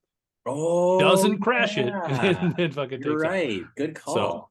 So women can drive, people. Inside it's okay. Baseball. Yeah. Pete, use your phrase. Yeah. So the last thing I'll say then on this is that I do like the way they set things up for the future. Although I am dude, don't you love it when you have a thought, but then you fix your thought mid-thought? So I was gonna say I was slightly disappointed that Q showed up, because I'm like, dude, aren't you dead? But he actually says, oh, but you guys think of time so linearly. So he probably is dead, but it's just that he's a fucking Q, so he can jump around or whatever. He does. Yeah, he does what he does. I'm down if they make a series out of this. I think this finally lets them let go of the past, right? They don't, at this point, it could become like Next Generation, where they had cameos from the original series in Next Generation. Bones showed up at one point. Scotty showed up at one point. Leonard Nimoy showed up. Yes. So all these people that were in the original series were able to show up, even though it was like 100 years later. I think if you do at least the name that's floating around, Star Trek Legacy, would be the next, and it would take after that. So if you make that series and you go with 7 and 9 as the captain, you go with, all the people on the show, from the ending, you don't necessarily, it doesn't have to surround those characters anymore. The next generation characters, they can pop in and pop out and be whatever. But now you have an opportunity with a clean slate to tell a story. The one I'm worried about they are developing a Star Trek series about the Academy. The Academy. My only fear is it sounds a little YA, like it's a little like they're going to be teenagers or just out of high school kind of age range. And the hardest part about that is actually finding good actors around that age, and not making it too teeny. Like that's my only concern. Smallville worked. So for me, it's like I'm not. To me, as long as the writing is good and the cast is good, it's good. I'm totally on board with that. Totally fine with me. Yeah, and I think they're finally at a position where they can tell their own stories, and they're, we heard them at the convention where they talked about that they're all kind of open to doing more, but they're not required to anymore. Like the story as it stands is done. And it was done right. Like they got a bad rap with the movies. I enjoyed all the movies. I've seen every movie, but even Insurrection. I didn't hate Insurrection. Because I love Star Trek, like I always have. So I was fine with the movies. Maybe they weren't as great, but I mean, dude, I made it through The Search for Spock. So I mean, I'm okay. Actually, that one's not that bad, man. Oh, that was terrible. No. The special effects are the worst. No. Okay, obviously the whole I'm sick of you, like that whole Search for Spock is definitely a drop from Khan. Oh yeah. But it's actually, dude, no. Like it's mid-tier. It's not bad. Now I get what you're saying. I used to think it was bad too, trust me. But when I rewatched it, I'm like, no, it was actually pretty okay. The beginning and the end are the best parts. Yes, I think that the middle is bad. Savick being recast was a mistake.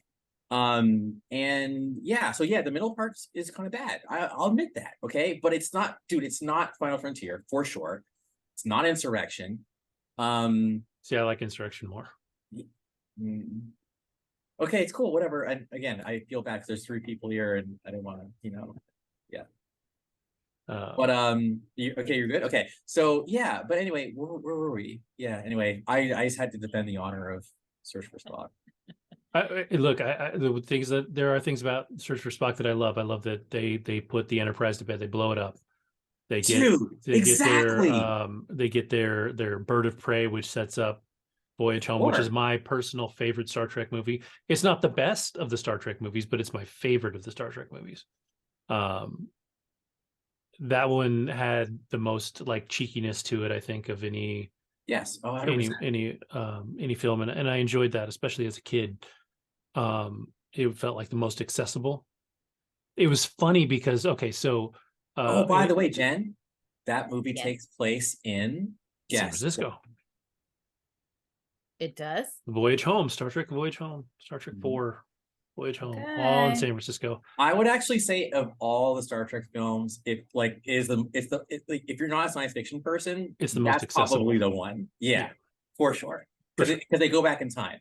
They go back to 1986. Yeah. Okay. Now I forgot what I was saying. Double dumbass on you. Sorry. That was him. That was that's what I was gonna say. So as a kid, though, the movie that I saw the most was The Wrath of Khan. Right.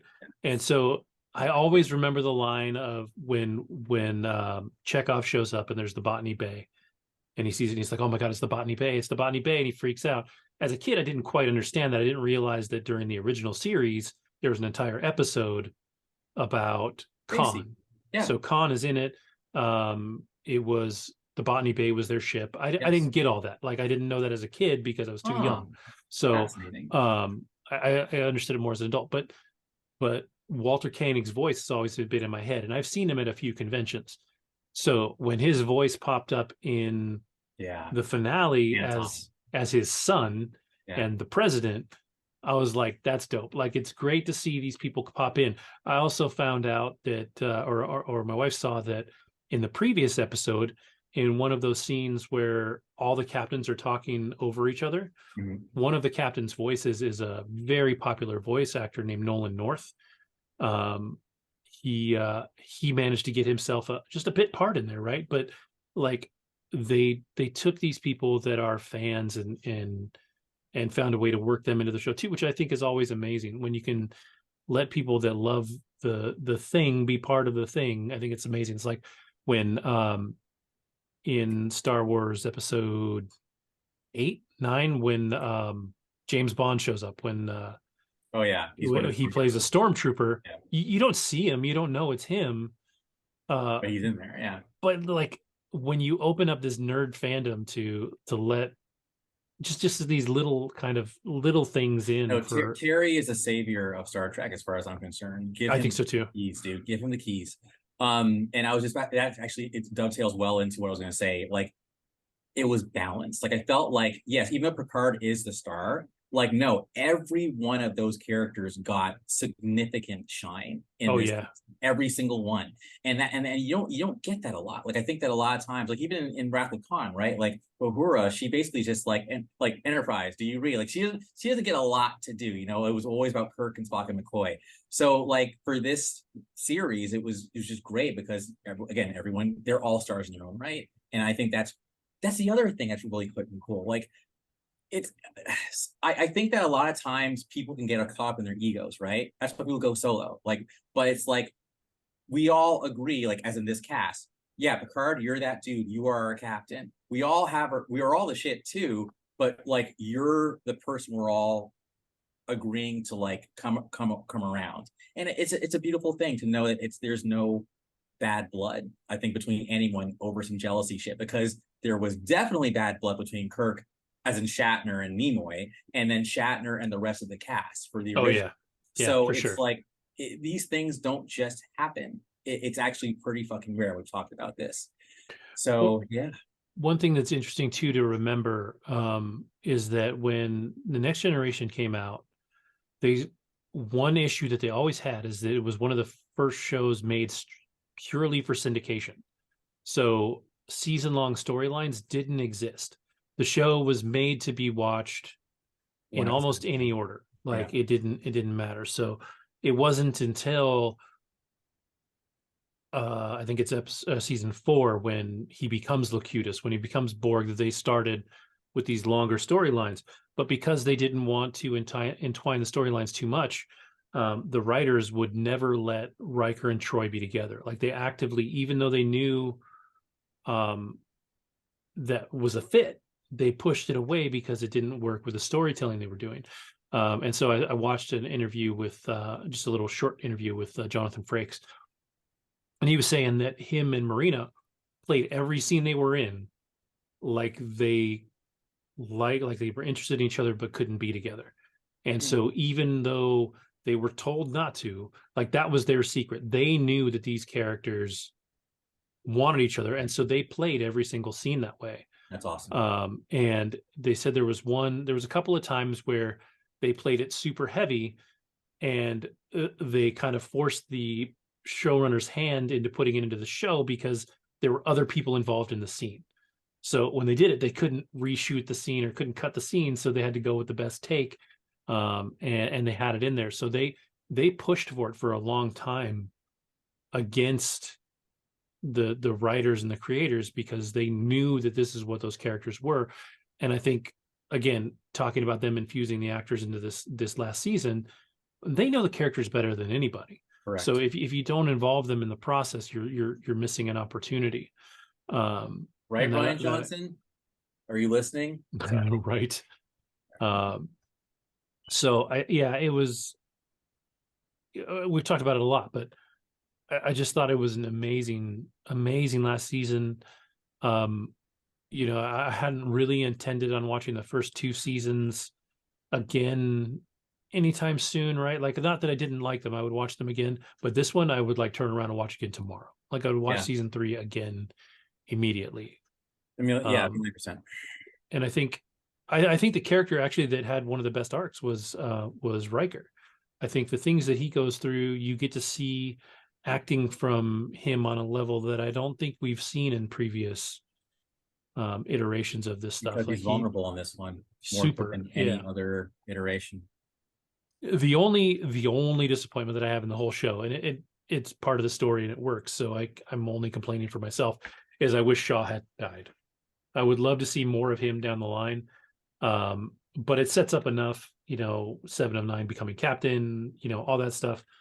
But his character was a great development too, because you hated him in the beginning. You're like, you fucking dick, like you disrespectful asshole. And then it turns out he's awesome. I just got to chill because that scene when Tuvok is like, request for resignation denied. Yes. You see Shaw's recommendation for 7 posthumously, whatever. I was so moved. It was beautiful. Yeah. I think Shaw would have been a great spin-off captain. Yeah. I think you're right. They fucked up. I think that clone his ass. Fuck it. Clone him. Figure it out, because he's space asshole space Don Draper. That's who he is. Yeah, he really is. I think if you were to do a spin-off, it would have to be before all of this, obviously, because he died, and I think it would have to be without 7 of 9, because she's meant to be captain. Yeah. So yeah, no, you know what? It worked. But it worked. It did work. It was just a bummer. He was very charismatic. I'm a Todd Stashwick fan. So like I was laughing when I made my transition, but when the last thing he told me, his face shows up in like a little news article for just a second, and I was like, I know that guy. I was like, got my little nerd clap on, because I was like, okay, if Todd Stashwick is in this, and actually he's got a bigger part in the 3rd episode, he shows up a little bit more. But I'm excited. Like I had seen him before, but didn't know much about him, and now I just want to see his career just skyrocket. I know he's not particularly young anymore. I think he's older than we are. But I'd love to see him just have a little moment for a year or two. Get him in the MCU somewhere and just, let's see him blow up. He'd be great in the MCU. Yes, as something 100%. So I guess the takeaway from Picard is it was all right. I guess, I mean, watch it or what don't. But no, I'm kidding. It was fucking amazing. I loved it. Season 3 is as far as Star Trek goes was a perfect season for me. Flawless. It was amazing. I think. Okay, I guess I gotta see. Sorry. Okay. Go ahead. Attic, I was a little sad because I wanted more of her. Peacock. Mm-hmm. She was definitely ruthless, and I like the fact that they brought the changelings in there, and I like her backstory too, because I can see why she's so fucking hateful. But I do want to see. I do think the changeling thing is our connection to DS9. I've seen memes making fun of the fact that like this show, it's like the mom with a baby, and then there's like someone in the under the water dying, whatever. So it's like Voyager here, mom with a baby, TNG here, and then DS9 is just underwater drowning, right? Which is fine for me. I never liked DS9. Yeah, I know, but I liked it. So, anyways, dude, this is the second time. Okay, so you diss Spock, and now you diss DS9. Yo, Civil War, baby. All right, no, I'm joking. Anyway, but yeah, I want to see some DS9 shit moving on. Okay, that's the last thing I'm going to say, and I'm now handing it back to you. There you go.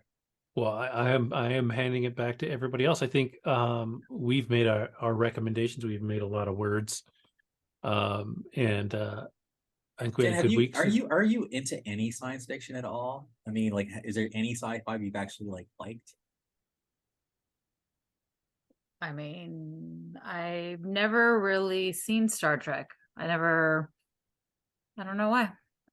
Well, I mean, again, the only one I would even say is 4. Leave the rest alone, because I think Star Trek is on a different level. I think it's more transporters and fucking the Prime Directive, and it's just kind of it's pretty nerdy. It is. But yeah, the 4 you can watch. But I'm sorry, I cut you off. And Star Wars is more like sci-fi fantasy. It's not really sci-fi, but yeah. But anything? Yeah, I mean, I don't know what I would see. I mean, I've seen way more Star Wars than I've seen anything Star Trek. I mean, I don't know what else I would have seen. Probably similar.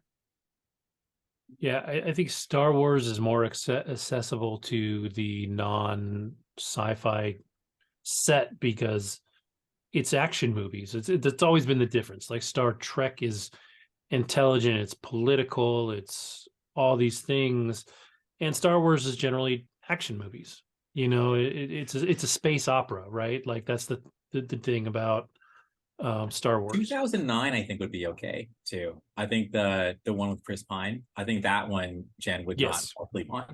I think that one. That's a little more actiony. That is definitely a more Star Wars version of Star Trek. Yeah, for sure. But they're good. They're good. They take a spin on the original series and work with that. I think the cast was great in that. I think that was made with a love for the original that showed up really well. I don't know if Discovery is a good recommendation. I don't know. I was just also going to say that J.J. Abrams actually made 2009. He said it. And I knew it as we made it. That was his like demo reel. Like that was like, hey guys, if you guys make Star Wars again, this is my demo. Like this is what I can do, you know. And he did. So when I called it. Sorry, I'm gonna pat my own back. I knew J.J. Abrams was going to do Force Awakens. I knew it. This is like back in 2009. I'm like, yeah, that's the guy. But then he fucked it up afterwards by letting go. That was a group fuckery though, and I've said it before. But the problem with the sequel trilogy is that nobody sat down and said we're going to do X, Y, and Z. This is the story that's going to run through. We're going to tell it exactly like this. Sure, these directors can do their own directorial thing, but the story wasn't set. That was their biggest problem. And then they changed it in the second one, and then they're like, oh, well, we're going to reset it in the third one, but not very well. It didn't, like, either JJ should have directed all three, and that would have been fine, or they should have had a writer's room from the beginning that said, these are the things we need to do story-wise that have to be 100% there. Because they didn't agree, and it showed between the three movies that the creators of the movies didn't agree on what was what in the story. That was the biggest. I would say 2009, or I would say 2009. Just watch Star Trek 2009, and then from there, if you like that, then you know, one movie at a time. You shall guide me. Exactly. Yeah, that's true. We can get you through. I would say the first two of those are the best of the modern ones. No, see, again, like I think Beyond is better than 2, and as a matter of fact, I think like the internet agrees with me, dude. Like, but I'm sorry, I'm just like, no, Beyond. No, Beyond is a good movie because Beyond. No, I like Beyond. Yeah. Yeah. Well, okay. You know what? Now I'm okay. Now am I being argumentative? All right. So basically, like, I'm realizing maybe I am.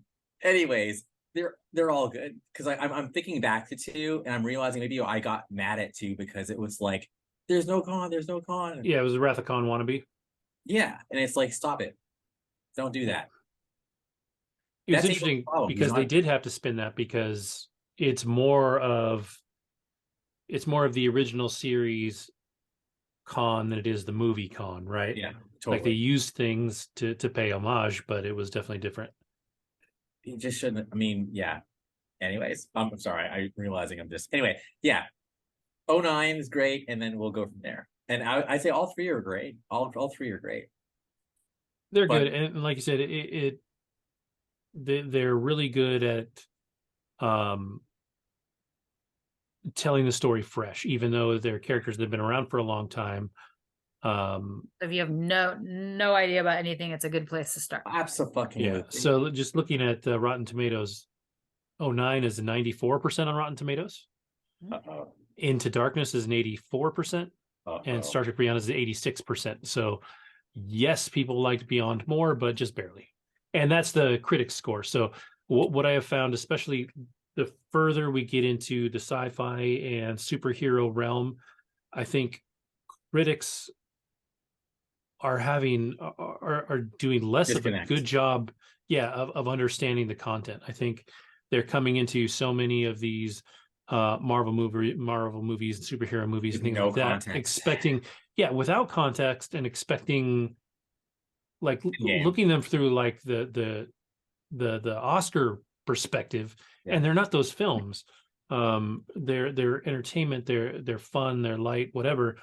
I think for me now, at least with these kinds of movies, things that aren't supposed to be critical darlings, I tend to look more at the audience score than I do at the critics score, because I think critics are a little too far up their own asses right now. What's the audience saying for these two? I would bet they're pretty close. Let me see. Star Trek 2009, 91% audience score. So only a 3% difference. The audience score is actually a little lower. That's fine. Into Darkness, 89% from the audience, 84% from critics. And then Beyond, 80% audience score. 86% tomato meter. So that's fair. But at least from that era of like critics judging movies, I kind of almost split the middle when I'm looking at those, because I feel like those are reasonably close. I mean, when you're looking at something like Quantumania, which wasn't necessarily the best movie, I enjoyed it. It was a superhero movie. It was fun, whatever. The divide between the critic score and the audience score was like 40 points or something. It was huge. And so I don't even split the middle on that, really. I lean more towards the audience score, because the audience understands the film, where the critics are not trying to understand the root. They're just trying to understand the fruit of the tree. So, but yeah, we've rambled. But yeah, I think it was good. I think overall, it sounds like we actually watched a reasonable amount of decent stuff. Andrew, you probably watched the most garbage out of anybody this week. It's funny because like I totally walked in here going like I didn't watch shit, and then I'm like, wait a minute, I actually watched the New Mutants. It wasn't good. I watched Vox Machina. Ex Machina is great. It is great. We could talk about that movie. But Vox Machina was like not for me, but I can see the appeal. I watched The Doors. I didn't talk about that, but I totally did. But the thing is, I watched that and Starship Troopers while I was working, so I can, because I've seen those movies many times, so I just let it play. But yeah, man. Next week, we'll see what I get into. Yeah, I'm gonna try and watch a little bit more Miss Davis, so hopefully I'll have a little more on that. There is a new show on Netflix called The Diplomat, starring one Miss Carrie Russell. She's everywhere now. So I'm gonna try and watch the first few episodes of that. Ghosted came out yesterday with Chris Evans and Ana de Armas. Heard bad reviews. I've heard bad reviews and I don't care. I'm gonna at least watch it and see. Like, it looks entertaining. It doesn't have to be good. I think it's PG-13, so I may watch it with my boys just to watch an action movie with my kids. Let's be honest, I totally man crush on Chris Evans. Like, he was Captain America, and I love that man. And Ana de Armas is one of the most beautiful human beings I've ever seen in my life, so I can watch her do whatever it is she wants to do. So even if it's not great, I'll at least, be dreaming of the beautiful children these two people would make, right? Like, so that's out. I think maybe there's one more thing. Let me see. I've taken to putting TV show releases into my calendar lately. So I don't, next week, next Thursday, Love and Death on HBO Max drops. That is the one with Elizabeth Olsen, where she axe murders her neighbor. So that looks actually pretty good. And then another one that's being touted right now that I'm curious about that drops next Friday is Citadel on Amazon. So there's a lot of stuff to try and squeeze in this week that I hope that I'll have to talk about next week. So I've got that. I'm sure there's other stuff. Andrew, you had said you were thinking about trying to see Evil Dead Rise. And I've got too much going on. And I'm still surprised I haven't seen John Wick. So there's stuff that I'm just letting slide. What about you, Jen? Son of a bitch. I will. I still want to see Renfield, even though it looks like it has terrible reviews. But Sydney and I, it did get really terrible reviews. And that's another one that I feel like if it got bad reviews, I just wonder if the critics just don't get it. Like, yeah, I don't know. I mean, like when I watched the previews, I found it intriguing. So I feel like Sydney wants to go. Although I did read, it's very gory. Yeah, like another one that kind of catches you off guard. So it's a 56. A little worried on taking her after last time, but it's a 56 from the critics, but a 79 from the audience. Like that. I'll at least split the middle on that. I just, like I said, I feel like critics these days are kind of up their own ass. Like they're looking for the next Oscar winner and not. I don't really care what critics have to say, to be completely honest. I don't ever really align with them. What about Air? Do you think you'll see Air?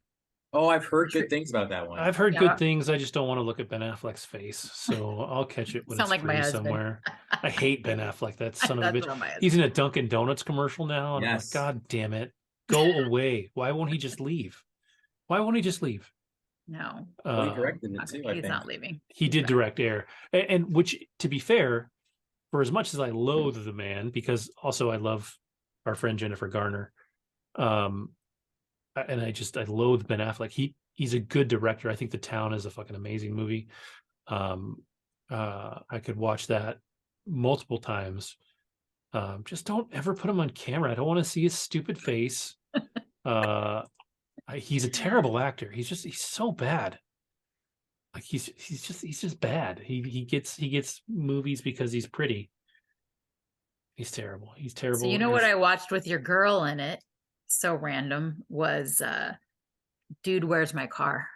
I love that movie. You know, like my husband keeps going and finding like all old movies to go watch with kids or my older one. So I come home and they're watching it and I was like, oh man, you know, and I sat down and watched it. It was hella funny. Like it is a lot more funny than I mean, I love stupid, but it is hilarious. Like when they get their tattoos and they're like, dude, sweet. Just fucking, it's so dumb, but it's so funny. I said it like 20 times. Yeah, it was silly, but yeah, she was so very young Jennifer Garner, isn't that? Yes, and she's kind of ditzy and her and her sister. I think they're supposed to be twins, but they look nothing like. Yeah, absolutely not. And like her in 13 going on 30, I love that movie. Yeah, that's a good one. But I love Jennifer Garner. So when I saw, and I read a really interesting article about how for that show, the biggest reason she got involved is because Reese Witherspoon really pushed her to, because Reese Witherspoon basically said, look, no one's out there looking to make something about 40-year-old women.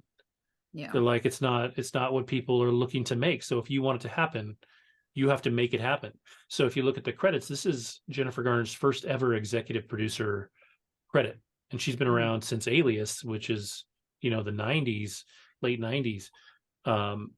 And so Reese Witherspoon is really pushing these things with her production company, and her production company is actually behind this, but she really inspired Jennifer Garner to get out there and kind of push for herself, because I was trying to think, what is the last thing I saw her in? I think I'm like, is it Yes Day? Maybe, I think that might be the last thing I saw her in. Yeah, and I love her. She's actually a good actress. She does good stuff. Yeah. I saw some of Peppermint. The audio, the critic score on that's terrible, but whatever. She's been in some stinkers apparently. Looking at her on Rotten Tomatoes. Actually, my kids love the Alexander and the Terrible. They like those ones. That one. Yeah, that one's pretty funny. But I do. I like her a lot. I think she's talented. I think if you watched Alias when it was on, she was pushed at an early age in her acting career to be a little more broad than a one-note character, because she had to be a spy and kind of play different characters as her character. So I think she's talented, and I like her, and I watch some of her like YouTube videos. She's a just very hilarious likable. person. She is. She's a very She seems human. very like one of the more down to earth, Yeah, likable, nice actors. Yeah. If you've ever watched her bake, it's hilarious. She's Yes. she's a lot of fun. So, all right. Well, with that, we can put this one to bed. I think I saw Andrew pretend to not yawn, but actually yawn. So, we can. Yeah. We can say to everybody, thank you for watching. We had a lot of fun. Covered a lot, and with that, we'll see you next week. Peace.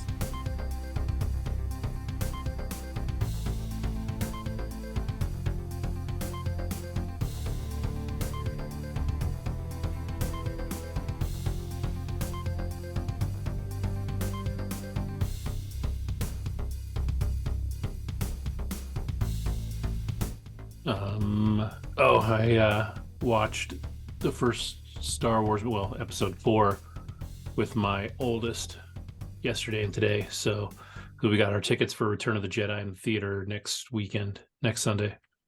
Mm-hmm. Did they like it? Yeah, I mean, my youngest has seen it a million times. My youngest probably knows more about Star Trek or Star Wars than I do. And so he's played the games, he's read the books, seen the movies. But my oldest is kind of